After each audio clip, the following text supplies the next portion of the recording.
Okay, on deck is going to be Thomas Young, everybody. Thomas Young, you're on deck. We're coming to the stage right now. Everybody make some noise for Tim Finnegan, please.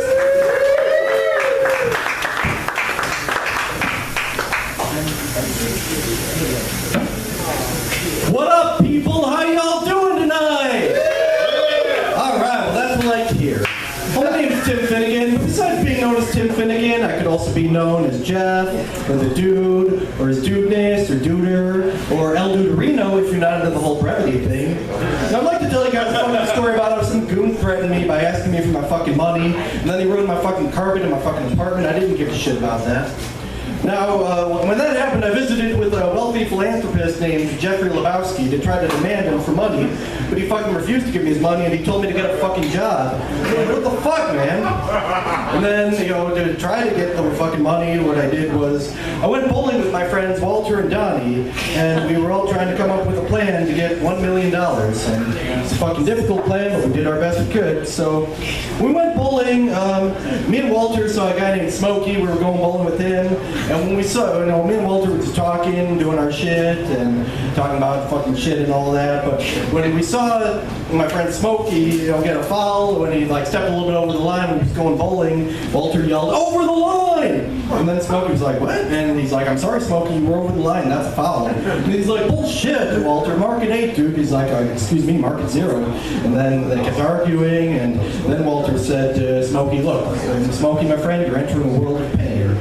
And he was like, "Has the whole world gone crazy? Am I the only one around here who gives a fucking shit about the fucking rules of the fucking game? Mark it 0.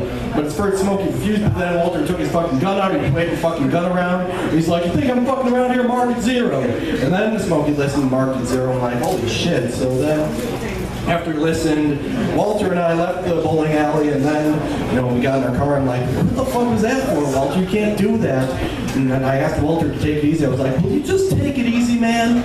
And he was like, "I'm perfectly calm." I'm like, "Yeah, waving a fucking gun around? Will you just take it easy, man?"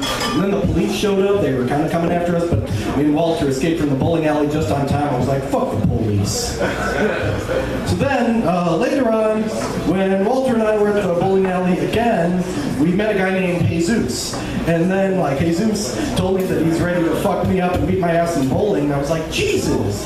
And then Jesus was like, "You said it, man. Nobody fucks with the Jesus." So then, later on, Walter and I had a plan to hide the ransom money in my car when we were at the bowling alley again.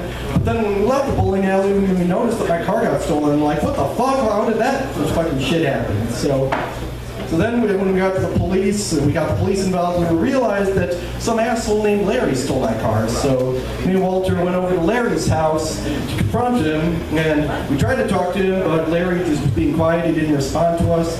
And then Walter went out and started and destroyed a new fancy sports car outside the house when we thought it belonged to Larry. And he's like, "Hey, you see what happens, Larry? You see what happens when you fuck a stranger in the ass? This is what happens, Larry. This is what happens when you fuck a stranger in the ass." So but what we realized was the car didn't actually belong to Larry, it belonged to a neighbor across the street who actually owned the car, and then he started a fight with Walter, and there was a lot of shit going on, and we did everything we could to not let people steal our ransom money. So then, later on, a friend Donnie, died unexpectedly, so Walter and I went, after he died, we went to San Pedro and went to a place by the Pacific Ocean to scatter his ashes in his memory. And then, after that, me and Walter went bowling again, and then I reunited with a cowboy that I met at the bowling alley, and I told him, "The dude abides." And then the cowboy said to me, "That's right, the dude abides." Well, I'm glad the dude is out there doing well, and I hope it makes the finals. And I'm glad things worked out well for the dude and Walter. Well, that's pretty much a story about the dude and Walter and how they knew the Big Lebowski. That's my time. Thank you for watching tonight. You guys have a wonderful night. Thank you.